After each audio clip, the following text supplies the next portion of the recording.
President Trump changes childhood vaccine recommendations, saying measles, mumps, and rubella shots should be spaced out, calling it a safety move. Scientific consensus says the current system is safe. And by the way, who pays for and schedules all the extra doctor visits? Iran increases its demands to reopen the Strait of Hormuz, including payment for war damages. Trump, in response, demands Iran pay for mayhem in the region. Can you say stalemate? Nancy Pelosi remains a force in Democratic politics and has thrown her influence behind Connie Chan in the race to succeed her in Congress. Chan joins us.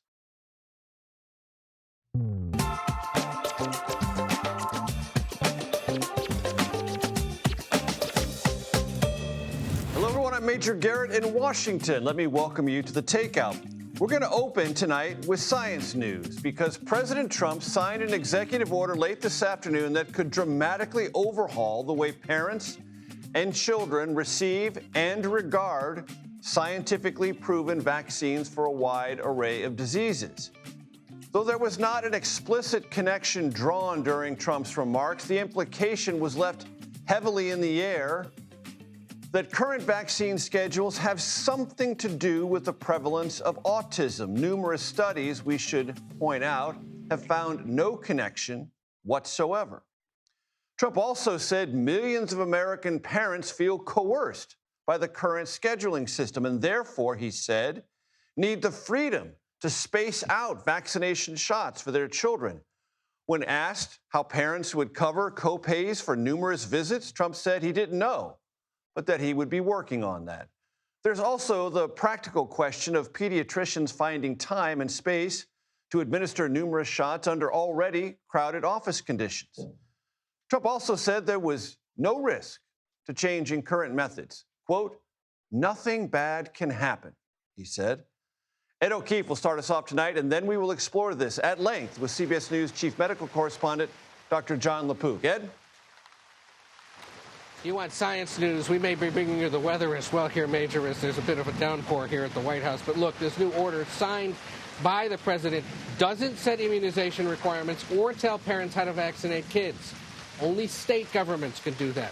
But it does revive, at a key moment in this election season, a debate that is at the heart of the support many have for him and his political movement. We should point out that this essentially recommends states separate the traditional measles, mumps, rubella vaccine, one shot, into 3 different shots.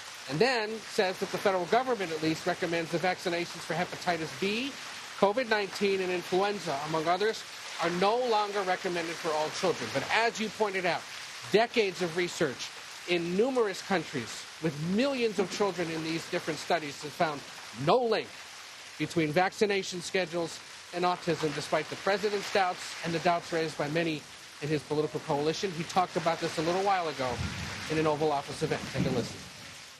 The worst thing that would happen would be nothing happens. We're not going to lose anything. At the same time, we could gain tremendous, we could save hundreds of thousands of lives, millions of lives. And I wish we could have done it a long time ago. You know, we got stopped by court. We had a court, I guess, in Massachusetts that stopped us very early on. I believed in this for a long time, so now we're getting it done. That federal court has blocked the Department of Health and Human Services from making changes in vaccine recommendations at the federal level without first consulting federal health experts. The president today trying to move forward regardless with this executive order that will inevitably be challenged in court.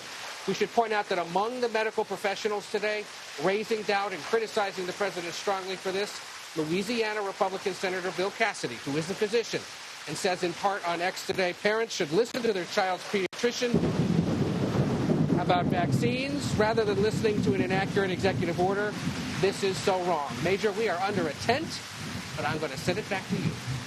Yes, I have been under that tent, Ed. I know it is largely waterproof, but I want you to stay safe. I want you to dodge all lightning bolts and be there for us tomorrow because we need you every night, my brother. Ed O'Keefe from the Weather Channel, and we do appreciate it, my sir. Dr. LaPook, please help us understand what this does, what it doesn't do, and what are the risks implicit. Well, you know, I think the first thing that strikes a lot of us is that this is somebody getting up there and making a proclamation, but as my math teacher used to say, show me your homework. So the usual procedure is that there's a meeting by the Advisory Committee for Immunization Practices. It's over a 2 or 3 day period. It's boring as anything, Major. I've sat through them, and all the stakeholders there, researchers and pharma and the public. And after a few days, they vote, committee votes, and they make a recommendation, which then goes to the CDC director, who can accept it or reject it. This just bypasses that.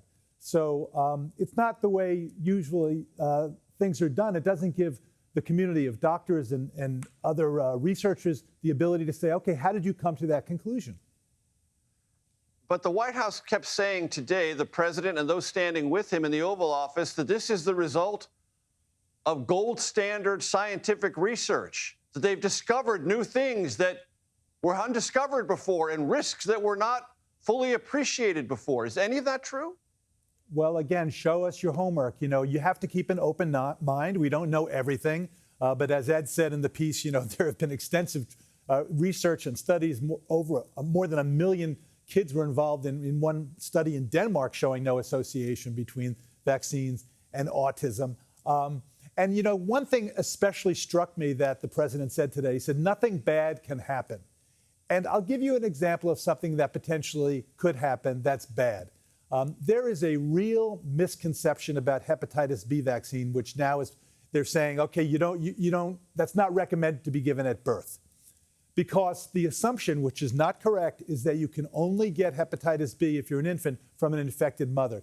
In fact, you can get it from close contact, from contact by the fluids of a caregiver, of somebody who's taking care of you. It turns out that more than 600, actually more than 800,000 Americans have hepatitis B, chronic hepatitis B, and about half of them don't know it. And of the people who do know it, half of them don't know how they got it. So you could, I'm not trying to be scare people, but you could have a caregiver, for example, who's infected with hepatitis B, they wouldn't know it, and they can infect a newborn. Now, if a newborn gets infected with hepatitis B, there's a 90% chance that that baby will go on to have chronic hepatitis B. And I'm a gastroenterologist, and I've seen what happens to that, including life-threatening things, liver failure, and even severe gastrointestinal bleeding. I've been by the bedside of a patient with hepatitis B, in fact, many of them, who have actually just died because of extensive bleeding we couldn't keep up with. So the thought that nothing bad can happen, I think that's not true.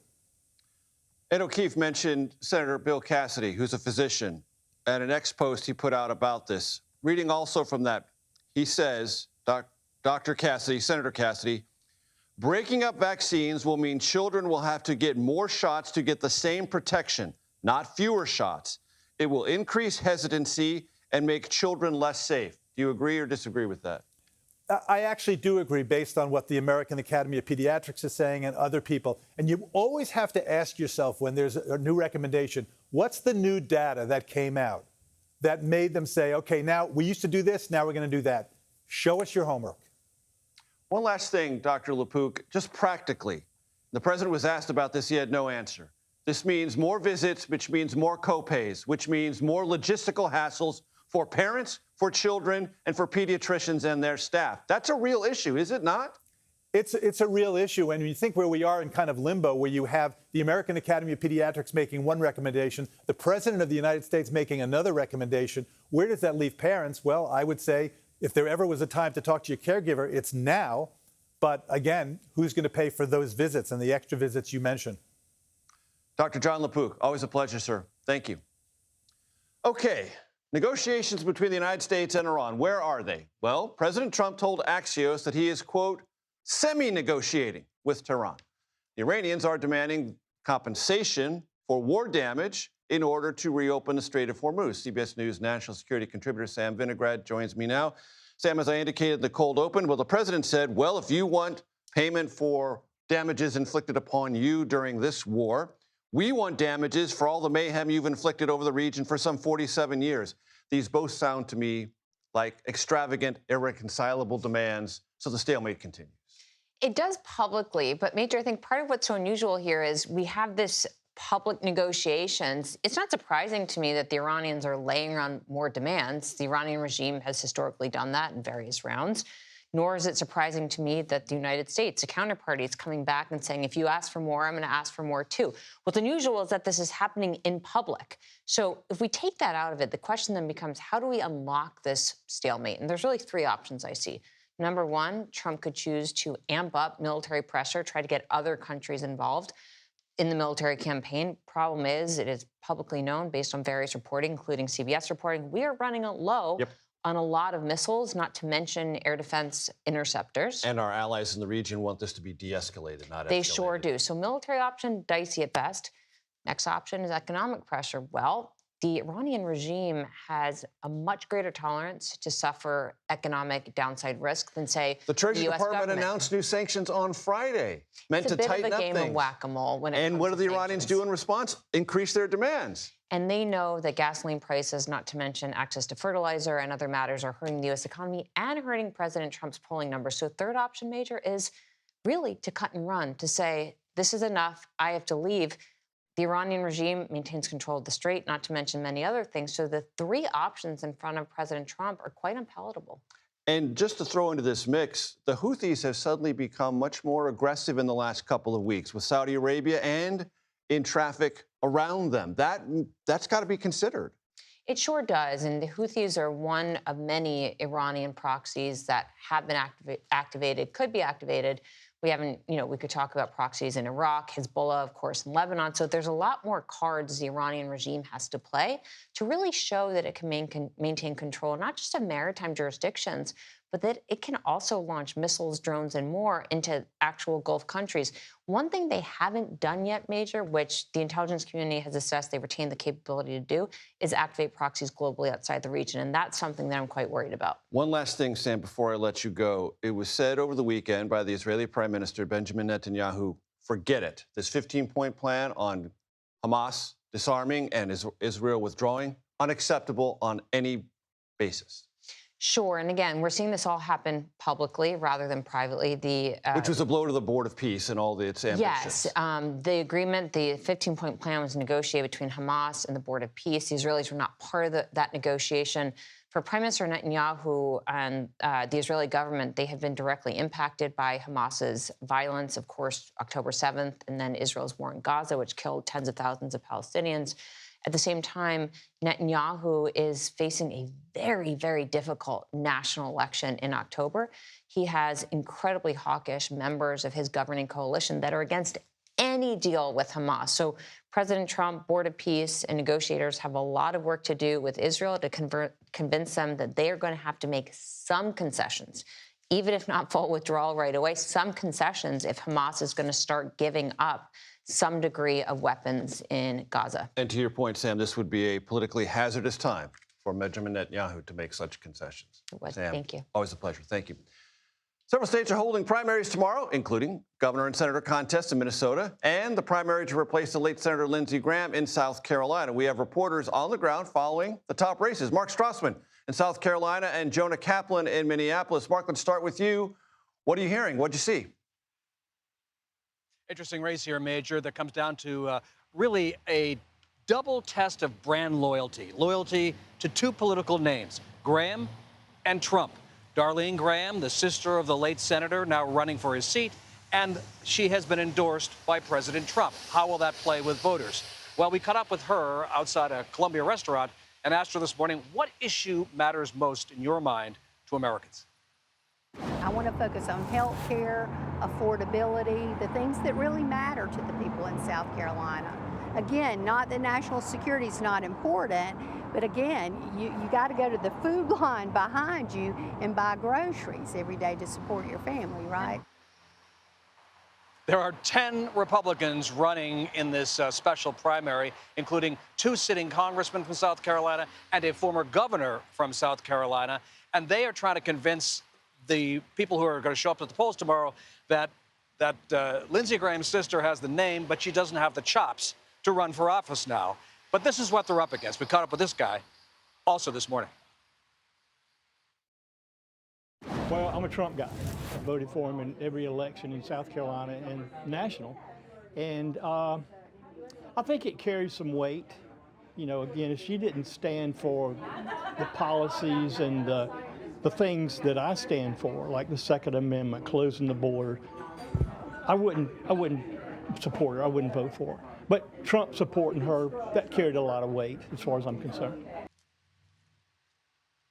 And with 10 candidates in the race, most people here do not expect an outright winner. An outright winner would have to have more than 50% of the vote, which means we're probably heading for a runoff. That would be on August 25th. Major? Mark Strassman, thanks so much. Jonah joins us from Minneapolis. Set the scene for us. What's going on tomorrow? What have you heard? Well, it's so interesting, Major, because if you think about all the major national issues that came to a front last week in Michigan, well, all the national issues actually happened in Minnesota. So if you think about immigration and Operation Metro Surge, the conduct or a referendum on the Trump administration, even the Iran war, one of the first casualties was a soldier, Master Sergeant Nicole Amer. She's from White Bear Lake, Minnesota. So everything here has a very local tie. But this is also a proxy war about the future of the Democratic Party. You've got two Democrats, basically all-stars in the party, but very different wings. You have Congresswoman Angie Craig, who has won a Trump district 4 terms in a row, and you have Lieutenant Governor Peggy Flanagan, connected to Tim Walz, but a champion of the progressive movement. And this race is about the many versus the money. Corporate PACs, special interests, APAC have all been spending a lot of money in this race in support of my opponent. It is the most expensive Senate primary in Minnesota history, and I'm beholden only to the people. I'm not taking any corporate PAC money, and so, you know, I sleep just fine at night. That means I need to hustle a little bit more, but I think we need representatives in Washington, D.C. who work for the people and not for billionaires or corporations. Well, Major, you hadn't asked it yet, but I was anticipating a question about where both candidates have stand on certain things, and we had a chance to talk with Lieutenant Governor Flanagan today, who was kind of feeling the winds in her sails from Abdul El Sayed's victory in Michigan and hoping that the issues there were going to translate to turnout here. But as I asked in that follow-up question, what about what's on the minds of many Minnesotans here, which is what they've experienced over the last 6 to 12 months? And again, Angie Craig, especially for the Democrats who want to see a general electorate being able to win in November against a very formidable candidate, Michelle Tafoya, who's a former sportscaster. And Minnesota, we've shown here that they will think outside the box. Al Franken, Jesse Ventura, 2 of those names that come to mind. And when you talk about Michelle Tafoya, Jonah, real quickly, when you describe her as formidable, she's untested statewide, but she does have tremendous name recognition. How is her campaign actually developing? She has big name recognition, and she's also got big money. If you also look at all of the candidates across the country in terms of fundraising, she beats out both Peggy Flanagan and Angie Craig in terms of the money that's been raised so far. And Republicans here really see this as an opportunity. Yes, presidential-wise, even Walter Mondale couldn't lose Minnesota. But Norm Coleman, you don't have to look back in recent memory to find a Republican senator from this Gopher state. Jonah Kaplan, thank you very much. I appreciate it. Still to come, the race to replace Nancy Pelosi in the House. I talked to Democratic candidate Connie Chan. Among the topics, well, there was an AI chatbot that her opponent made of her, and it has drawn a raft of criticism. It's also been taken down as a result. Also, New York Democratic Congresswoman Alexandria Ocasio-Cortez announces she is freezing her eggs. Well, and the internet has lots and lots and lots of thoughts. Plus, the author of the book, The Elephants in the Room, How Trump Voters Seized the Party from Republican Leaders, joins the program. This book looks at Trump's political comeback and how it happened. The Takeout returns in 90 seconds.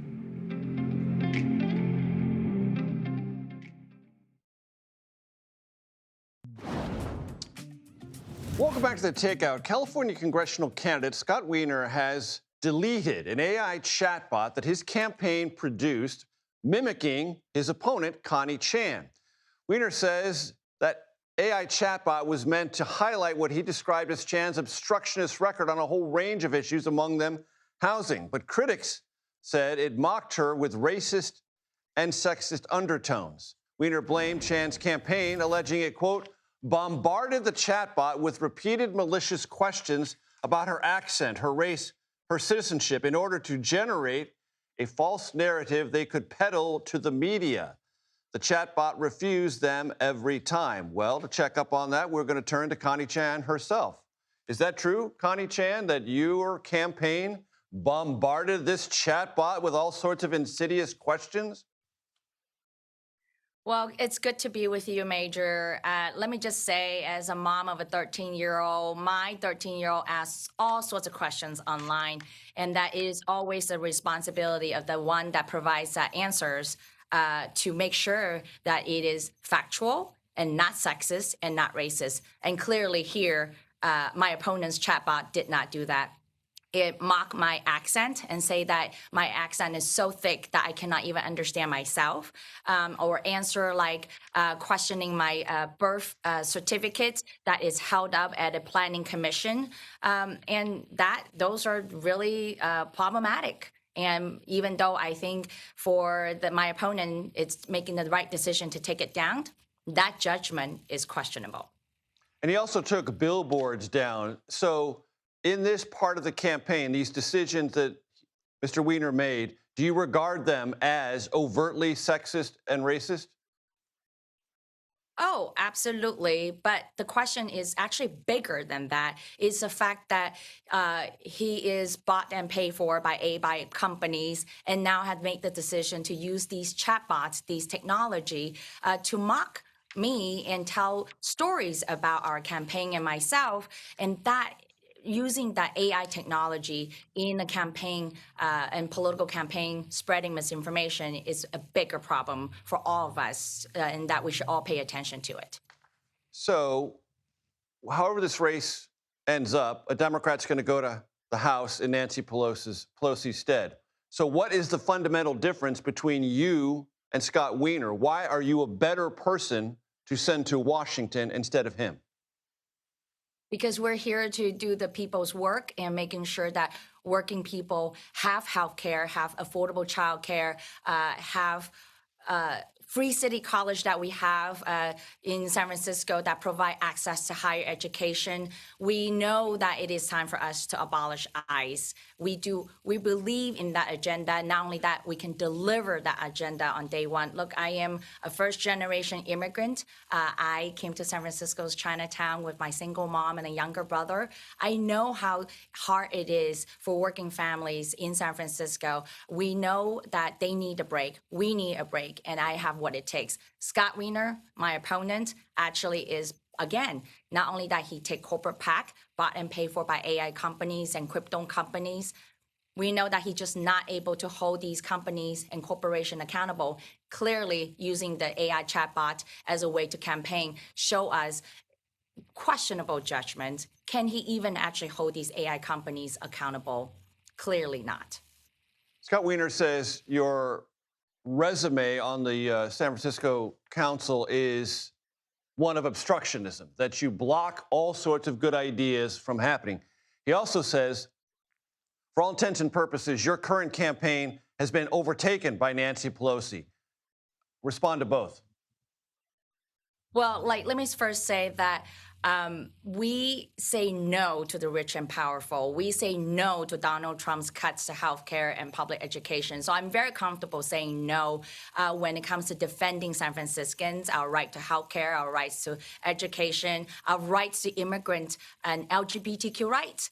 So I'm very comfortable saying no, and it's regrettable that there are people who are uncomfortable hearing an immigrant woman policymaker saying no to the rich and powerful. Now, look, when it comes to Speaker Emerita Nancy Pelosi, I'm so grateful for her mentorship, and because that her advice is what also part of what made our campaign so powerful, that we're where we're at today, neck and neck with my opponent, and we have a solid path to victory. It's a very exciting time for us, and we're ready to deliver a working people's agenda in Congress. On what evidence are you citing that you're neck and neck? There's not been a lot of polling, but the most recent polling, obviously in the primary, showed you trailing Scott Weiner somewhat substantially. Yeah, I mean, we have a poll that we have conducted, and we also have seen polls that conducted by others in San Francisco. The one that we conducted showing us at 40 to 45, we're at 40%, but with 4.4% of margin of errors. And then that we see that others has reported in the news reporting that as my opponent at 39%, we're at 38%. So we're very excited. Look, again, we've been counted out before the primary. I understand that as an immigrant woman policymaker, oftentimes people wanted to say that there's no way we could win this or anywhere. But we are, and we're going into general election, and we're really excited about our chances of winning. Connie Chan, I appreciate your time. Thank you. Thank you. Thank you, Major. Coming up, the WNBA, once again, kind of at the center of a political culture war fracas. We'll tell you why when we come back. This is The Takeout.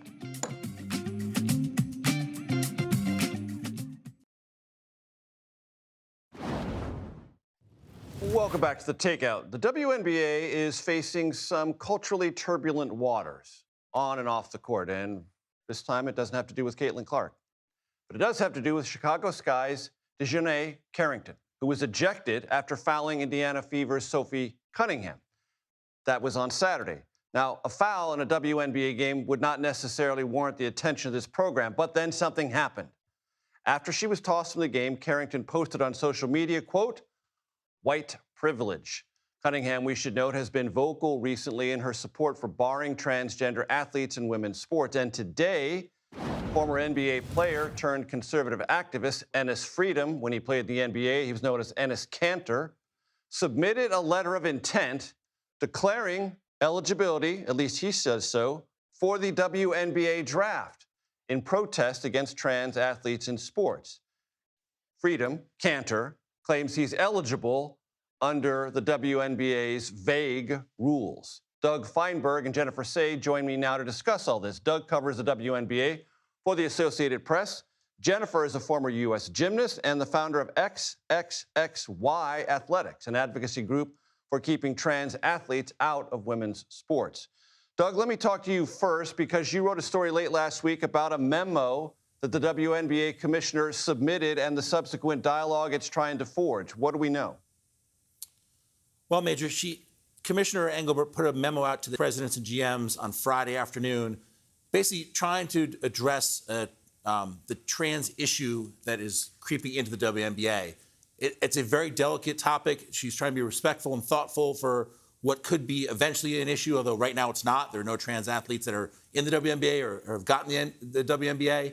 So she sent the memo out. There's a task force that they've had that they're going to have a meeting this week at some point to discuss things. Nothing imminent's going to happen, but just trying to be thoughtful and respectful of obviously a complicated subject. Jennifer, the collective bargaining agreement for WNBA players, Article 13, Section 1 reads as follows. Only players who are women are eligible to play in the WNBA. Does that sound vague to you, or is it vague in a way that's important? It is vague in a way that's important because they don't clarify what a woman is. And we have a Supreme Court justice who says she doesn't know what a woman is.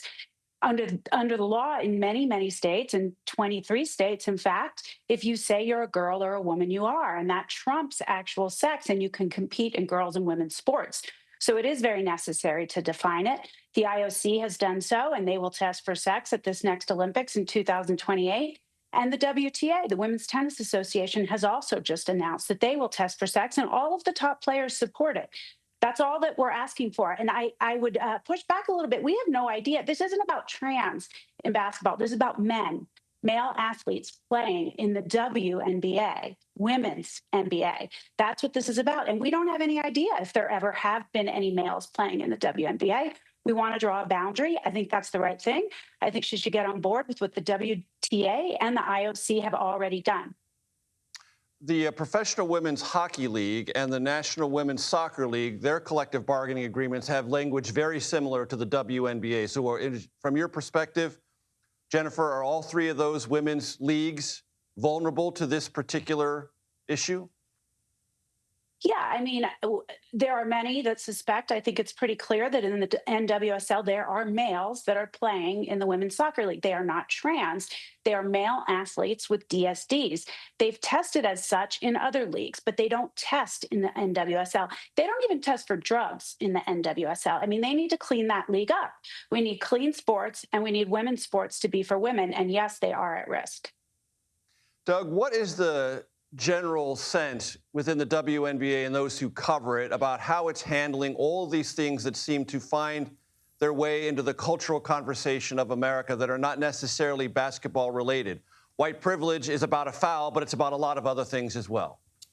You know, Major, you hit the nail on the head there. I've been doing this for 20 years, and it's unfortunate that great basketball is being played right now. It's one of the best seasons ever. CBS is one of the broadcast partners. It's had great ratings because of the great play.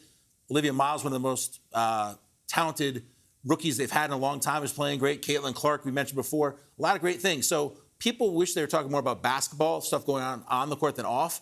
But listen, the league's grown in the last couple of years. More eyeballs are on it. Social media's helped it grow.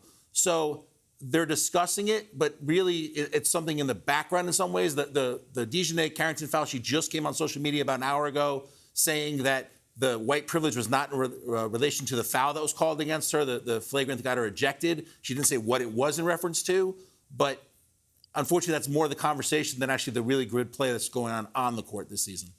And Doug, to follow up on that, I'm not a huge WNBA fan, but I do pay notional attention to it, and it just seems like it is a league beset by player frictions. Am I misreading that? It's beset by a lot of things, player friction, maybe some of it, although, to be honest, I think all the players seem to get along. They understand that the growth of the league has happened the last couple of years with players like Caitlin Clark and Angel Reese coming in and helping it grow. So I think they understand for the most part that you sort of the golden gooses, you don't want to kill the golden egg or golden goose, whatever that phrase is. So I'd say player friction. The foul, Dejanay Carrington's made that play many times on many different players, black and white, and just so happens that Cunningham made a good play, so she got fouled as opposed to getting blocked. So it wasn't a Cunningham thing. Jennifer, just to follow up on the Enes Kanter of it all, do you regard that as a stunt or something that is meaningful and should be regarded as something that's not a stunt? He's calling out the absurdity of this situation and the ideologues who have said, if you say you're a woman, you are. He's making a mockery of the people who have made a mockery of women's sports. It's necessary. Yes, it's funny. I'm here for it. He just declared himself for the 2027 WNBA draft. Why can't he? I mean, I think it's hilarious that the people that are mad at him, it's because he's pretending to be a woman, not as hard as some other males are pretending to be women. It doesn't make any sense. He's pointing out the absurdity of self-ID, and that is very necessary. And he's doing it in a way with humor that is easy for people to understand. So I applaud him. I think it's great. Doug Feinberg and Jennifer Saya, thank you both for the conversation. Appreciate it. Thanks for having me. Iowa Republican Senator Chuck Grassley says goodbye to a beloved member of his, well, I guess extended family, his nearly 50-year-old vacuum cleaner that he named Beth. Doesn't everyone name their vacuum cleaner? No, not everyone does that. Our political panel, we'll talk about that and a lot more when we come back.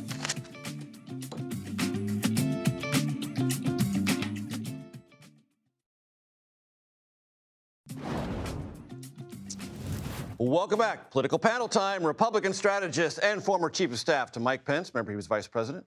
Mark Short. Former Georgia Democratic Congresswoman Carolyn Bordeaux. She now leads the Fiscal Responsibility Group I know well, the Concord Coalition. Great to have you here. Good to be here. Thank you very much. We have an iron rule here, so if I go to it before break, we pick it up at the beginning. So the New York Times obit section is sort of hallowed ground in American journalism. If there's an obit there, it means you are an important figure in American life. And a vacuum cleaner is now a part of that hallowed journalistic ground. Beth, the vacuum cleaner belonging to Chuck Grassley, Iowa Republican senator. Well, it no longer works. So it's been replaced. It's now dead. I'm not going to get an obit in the New York Times when I pass, but Beth did. Mark, any thoughts on the vacuum cleaner and the obit of it all? I'm sorry I don't have too many thoughts on the vacuum cleaner, Major, but Look, I do think that one of the things that has made Chuck Grassley endearing is he's a guy who began running and jogging at 75, doing... and for many years of his Senate career was an active farmer in Iowa. And still is. And, like, you look at his social media posts, he pulls back corn stalks and shows you what the progress is. And so, he's pretty colloquial, but he's somebody that clearly has identified well with the voters of Iowa for a long time. I'm glad you're here, and I'm going to spare you any comment on the... I was going to say, okay, go ahead. it's hard to find a good vacuum cleaner, so I appreciate, Or a man who's willing to use it. Exactly. That's an editorial comment of my own, ladies and gentlemen. Very helpful. I want to talk to you about Alexandria Ocasio-Cortez because she said over the weekend that she's going to freeze her eggs, and the internet had all sorts of reactions to it. Isn't this private business? Why are we even dissecting this? That is a fine question to ask. For me, it's a little bit of a TMI, but fine. I think what was more interesting, actually, all my friends called me about that interview because of the whole woke, that she said she was not into Woke One. Woke One was crazy, exactly. And I was there during Woke One, so I'm glad that we're having this pivot. Yeah, well, and let's pick up on that, because that may be more meaningful not only in the current context, but the first person who never said it then saying it now. Oh. Did they not believe it then, or are they coming to a recognition now because it is politically more advantageous? To try to distance yourself from all of that rhetoric and attitudes about Woke One. Yeah, well, I think it has certainly spiraled, right? And you're seeing some of these candidates in New York that even my Democratic friends have a lot of trouble with. And so, at any rate, I'm better late than never, right? You regarded it as well. Crazy at the time, did you not? I wouldn't say crazy. I understood where people's hearts were in those moments. I was running for office at the time, and it was very, very rough. The George Floyd marches and all those things had happened, and people were really shaken by that event. And I was at many, many rallies. People sitting there just weeping openly around that. And so I understand that there was some, reaction to legitimate concern, but it sort of manifested itself in lots of ways. From a policy perspective that went off. It kind of went off the rails from a policy perspective. Mark, your thoughts on both AOC I don't know why we're talking about this in the past tense. I mean, there are multiple Democrat candidates right now wanting to defund the police. Multiple candidates wanting to defund ICE. There's a Senate candidate in Michigan who has said that Israel is the equivalent to Hamas. You've got a Senate candidate in Michigan who has had a surrogate who has said that America deserved 9/11. I mean, to suggest that this is a past tense and it was woke and somehow the Democrat Party is not today, it is perhaps even more woke than it was a couple of years ago. Any quick thoughts on AOC and freezing of her eggs and why we're talking about it, why the internet exploded over the weekend? You're the one devoting your time to it. To me, because it was a topic of conversation all over social media over the weekend. So we're trying to make sense of what the internet was fascinated by. Well, she's amazing at generating content. She's amazing at getting people to have interest in her personal story. I don't have experience freezing eggs. I was blessed with a spouse who we parented 3 children together, and I'm thankful for that. Carolyn, you wanted to jump in on something that Mark said? Well, I think we have a general common problem in both parties, where we have people on both sides going off the rails, and you see similar things. I come from Georgia. We had Marjorie Taylor Greene, who has we had the space lasers. We had a lot of extravagant talk. She's actually now a moderate, basically, in Georgia. So very pleased to see that. Anymore. There are plenty of Democrats who are candidates this cycle. And many Republicans who are also candidates who are going off the rails. Are you bullish on Mike Rogers' chance in Michigan now with El Sayed as the nominee? You've got 15 seconds. I think there's a lot of Democrats coming to support El Sayed. I think it's still a challenge. Mike Rogers was unable to win with Trump on the top of the ticket. How's he going to win with Trump not on the ticket and getting some of those Trump voters out of Michigan? Mark Short, you get the last word. Carolyn Bordeaux, it's great to have you here. Thank you so much. I appreciate your time. Next, the recently released book that examines how President Trump was able to secure his party nomination in 2024, despite, well, let's say a lot of underlying issues. My conversation with the book's author, Seth Maskett. That's next, right here on The Takeout.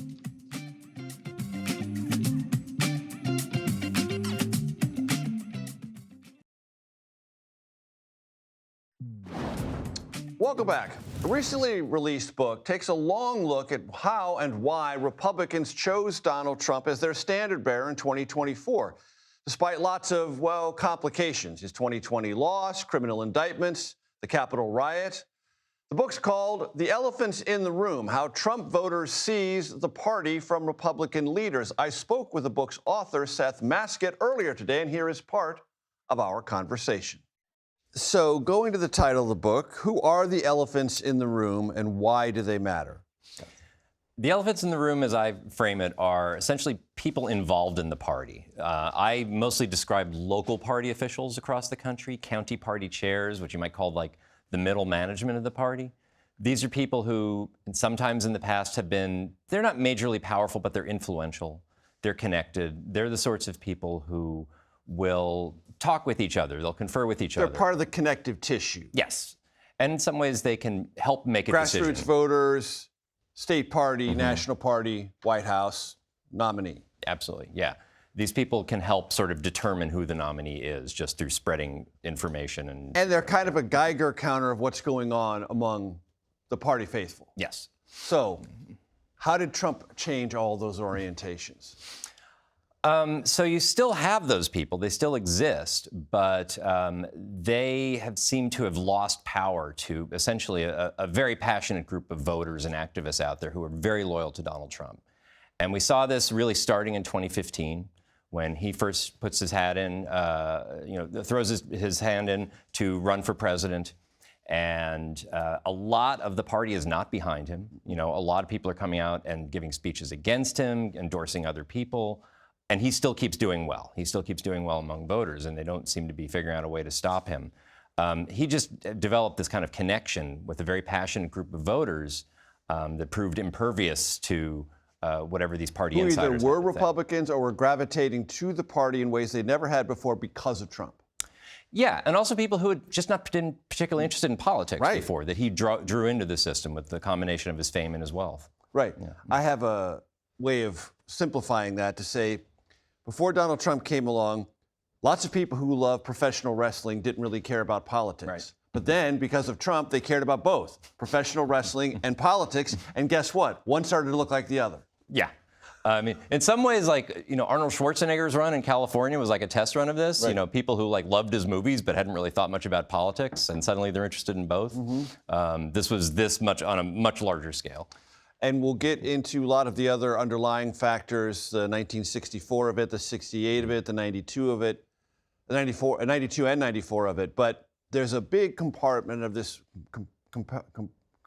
compartment of this story that focuses on immigration and where the Republican Party was, and where Donald Trump took it, and by taking it, found a constituency that was dying for someone to speak their language. Yes, that has, you know, was a fault line through the Republican Party for a lot of years. And this was something, you know, President George W. Bush was pushing for some sort of immigration reform. There was some, you know, congressional leadership was pushing it. They were getting pushback from a number of voters. But it seemed like, you know, coming out of the Republican Party's 2012 loss at the presidential level, that, you know, there was a, you know, particularly passionate group of voters, Republican voters, who felt like no one was speaking to their anti-immigration views. Trump blamed Romney for that loss, saying you left a bunch of white working class voters off the board. Yeah. Gettable voters who didn't vote for Obama. They just didn't vote at all. Yeah. And we saw that in 08 and 12 as well, that there was this idea that there were, a number of white conservative voters who stayed at home, basically, because they felt that no one was speaking to what they're feeling about immigration. Trump spoke to that. He addressed that. You know, that was his one, probably most consistent and loudest opinion, was opposing immigration across the southern border. And that drew people out. That drew people out who had sat home in 2008 and 2012. And I covered that campaign. I was on the road for almost 16 months, 2015 to 2016. And Build the Wall was not just about immigration. It was sort of a way of saying, I'm going to topple the establishment of the Republican Party. And even if people want to criticize the specifics of it or doubt whether the Mexico is going to pay for it, I don't care. This is sort of like a big symbol of how much I want to change things as they are. Yeah. I mean, Build the Wall, there was a lot folded into that besides just immigration. That includes views on trade that were very different. People who had been like uncomfortable with international trade and uncomfortable with international alliances, he just wanted to shut those things down or at least really restrict them. And he spoke to those constituents. Quick reminder, The Takeout is available, we're happy to say, as a podcast on Apple, Spotify, YouTube, and wherever else you can find your podcast. You can find each show there and our long-form interviews, of which we do many, including my full conversation with Seth Maskett. Happy Monday, everyone. This is The Takeout. Relentlessly curious, reliably civil, and occasionally clever. The Daily Report is next.